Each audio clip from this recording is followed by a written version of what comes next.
Hello. Hello, Liam. Is it Dimitri? Yeah, DIMITRIS ANTONOPOULOS. How are you, man? From Channel 1. Nice. How are you? I'm good. I've just got out of the shower. You're early. Okay, nice to have you here. So How first, are you doing, man? You good? yeah, I'm good. You know, it's 9 o'clock in the morning here in Athens. Oh, man, Yeah, I'm sorry. Oh, it's okay. It's my pleasure. So first of all, Liam, tell us the news about your new solo project, Lonely Road. Oh, well, it's a collection of songs that I had written and co-written with some friends of mine. Just over the years, you know. And it's an album I wanted to make. No, we made the album, and I got a collection of friends together, and we had 5 rehearsals, I think it was. Yeah. And we went into the studio and got it done in 4 days. We did 11 songs in 4 days, so it was very old-fashioned recording, you know. Because it was a lack of money and a lack of time, obviously, because everybody's got day jobs, and we went in and rolled the tape and said 1, 2, 3, go, and off we went. And it was a very good experience, you know, because the recording I did with COUSTEAU was much more methodical, you know, and we spent a lot longer refining it. Whereas with this album, it was it's a live album, really, you know, so it kind of has that spontaneity, you know. Yeah. Liam, can you tell me some things about Inscription? A very wonderful song. Yeah, thank you. You're welcome. It's a song about heroin, actually. And it's a song about drug addiction, you know. And, you know, you can read whatever you want into the lyrics, but that's what the song is, the hopelessness of an addiction, you know. Yeah. And the desolation and the mark, the inscription that it leaves on your life, you know. And it can be a very desolate, lonely place, I think. Well, I don't think I know. Liam, you are living in Australia now. Yeah. Do you see a very different music scene there? You know, give us a picture. Oh, look, I live in Canberra, which is the capital, you know. Yeah, and it's where the seat of government is. So it's a very, very blue-collar city, you know. That's wonderful. There isn't much of a music scene. If you want music, you have to go to Sydney or Melbourne. Yeah. That's where a lot of really good music happens. But in Canberra, not a lot of music happens at all, which is unfortunate for me, being a musician. I ended up in... I mean, it's a beautiful, beautiful city, and I love it, and I love being here, but there isn't much of a music scene. There aren't very many live bands play, and... it's taken me a long, long time to get a band together, but I've finally got a band together now, and hopefully I'll be gigging really soon, you know? Yeah. But there are some fine Australian bands out there at the moment, you know? I think MySpace and, you know, other such sites have been the saviour of people getting together, you know? I mean, I discover so much new music on MySpace, it's unbelievable. Very interesting. Liam, what about the first days? The first period with COUSTEAU.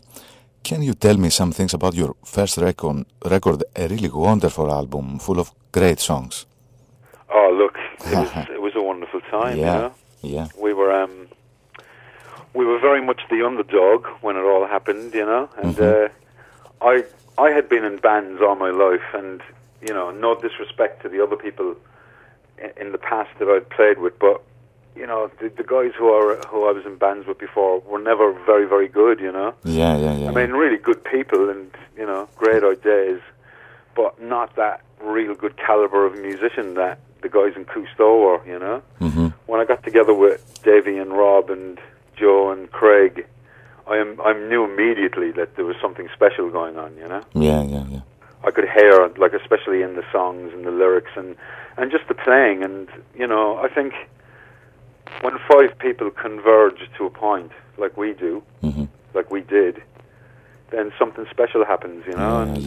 I think it's down to chance, really, that, you know, those 5 people meet at that time, and it was a very, very special time, you know. And I knew that when we were playing and when we were making that album, I knew it was special, and I think it's still special. I'm very, very proud of it, you know. Yeah. And I'm very, very proud of my time with COUSTEAU, you know. I mean, me and Davey don't really see eye to eye anymore, but me and the rest of the guys still talk, and I still think he's one of the best songwriters I've ever come across. He's a genius, you know. Yeah. So, you know, I bear him no ill will, Mm-hmm. you know, and it was a fantastic time, and it's a time that I will cherish forever, you know. Yeah, I'm sure. Me too. Oh, it was great, yeah. Can you tell me maybe some details, Liam, about the classic song, The Last Good Day of the Year? I mean, let's be honest here, it's a masterpiece. Tell us some things. It's a fabulous song. As I said, he's a fantastic songwriter, you know. Yeah. I think, well, you know, Davey wrote that song, and I always understood that song to be a song trying to explain the fleetingness of emotions and happy times, or the impermanence of things that are special, you know. Mm-hmm. It's almost like a warning that you've got to savor the moment, you know, because it's the last good day of the year. And actually, it's funny because when we were in COUSTEAU and we were traveling the world, you know, I used to say to Joe and to Craig and the boys, you know, because you know I was a little bit older than them. I used to say, you know, you got to savor this time, you know, because there's a good chance that it might not last. Yeah. And that's not being pessimistic; it's being pragmatic, you know. Yeah, realistic. You have to savor every day, because if you don't, then they just become, you know, something to regret. Unfulfilled memories, you know. Whereas I look back and I think, oh, that was fantastic, because every day I woke up and I went, whoa, I'm living my dream, you know. Yeah. And if you don't do that, then you kick yourself because you wish you did, you know. And I think the last good day of the year is kind of similar to that, you know. Yeah.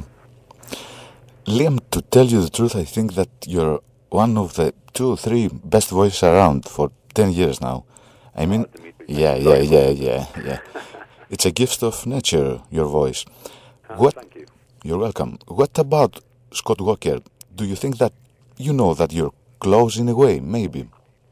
Yeah, I mean, look, I find it hugely complimentary when people say that, you know. I mean, I grew up thinking Scott Walker, and I still do. I think he's, as far as singing is concerned, I think he's a god, you know, and the music that guy produced and created, and, you know, the absolute genius of his voice and everything else is unparalleled, you know. And to be even mentioned in the same breath as Scott Walker is a huge compliment for me, you know. I would never ever compare myself to Scott Walker, because I think he's one of the greats, you know. Yeah. I mean, I guess we do have similar voices. Too many people say that we do for it not to be true, you know. Mm-hmm. I never set out to sound like Scott Walker, you know. Although I am hugely influenced, obviously, whether it's consciously or subconsciously. I mean, I'd say it's consciously, you know. Yeah. But we both have a baritone voice, and we both have that sort of timbre, you know. Mm-hmm. And it's quite fortunate for me, I guess. It could be a lot worse. People could be comparing me to Chris de Burgh, you know. Yeah. Yeah. Liam, do you have any memories from your Athens gig here almost 6 or 7 years ago? I was there. It was fantastic. Oh, yeah, it was fabulous. Athens is just the craziest place I've ever been. It's just fantastic. I loved it. It's very frenetic, isn't it? Yeah. Cars and noise, and I loved it. I thought it was amazing. Yeah, like a movie. Say again? Like a movie. Exactly, yeah. It's mad. Look, I had a fantastic time in Athens. I met some wonderful people. People who looked after me from the record company, like Dimitri and Tina, and they were just fabulous people who treated me so well. Yeah. And the gig was wonderful, the fans were wonderful, and, you know, to see the Acropolis and all these things that probably you guys take for granted, you know, these things are what shaped the modern world, you know. Yeah. And to actually witness it is a fantastic thing, and I'm grateful for that forever, you know. Yeah. I'd love to go back someday. Me too. So, Liam, thank you very much for your time, for this interview. It was my pleasure, okay? Hey, Dimitri, the pleasure is all mine, mate. Thank you so much.